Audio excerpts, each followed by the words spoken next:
Донка, ти от кога барманстваш? Аз изгубих им цифрата. Може би повече от 20 години. То не знаеш. Първо ученическите години, после по студентските години също е било сайд джоб. Всъщност остана тая... И се превърна в призвание. Тая стихия, я успях да я запазя.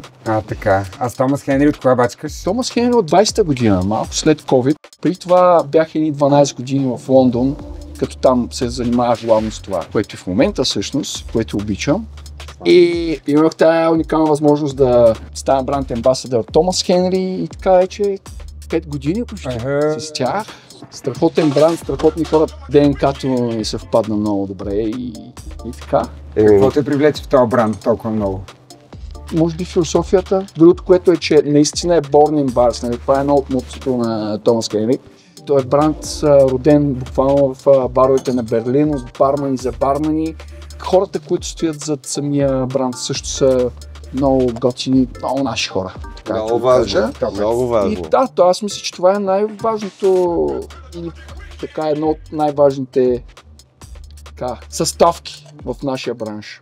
И то тръгва от хората, които правят нещо, тръгва надолу цялата енергия. Абсолютно.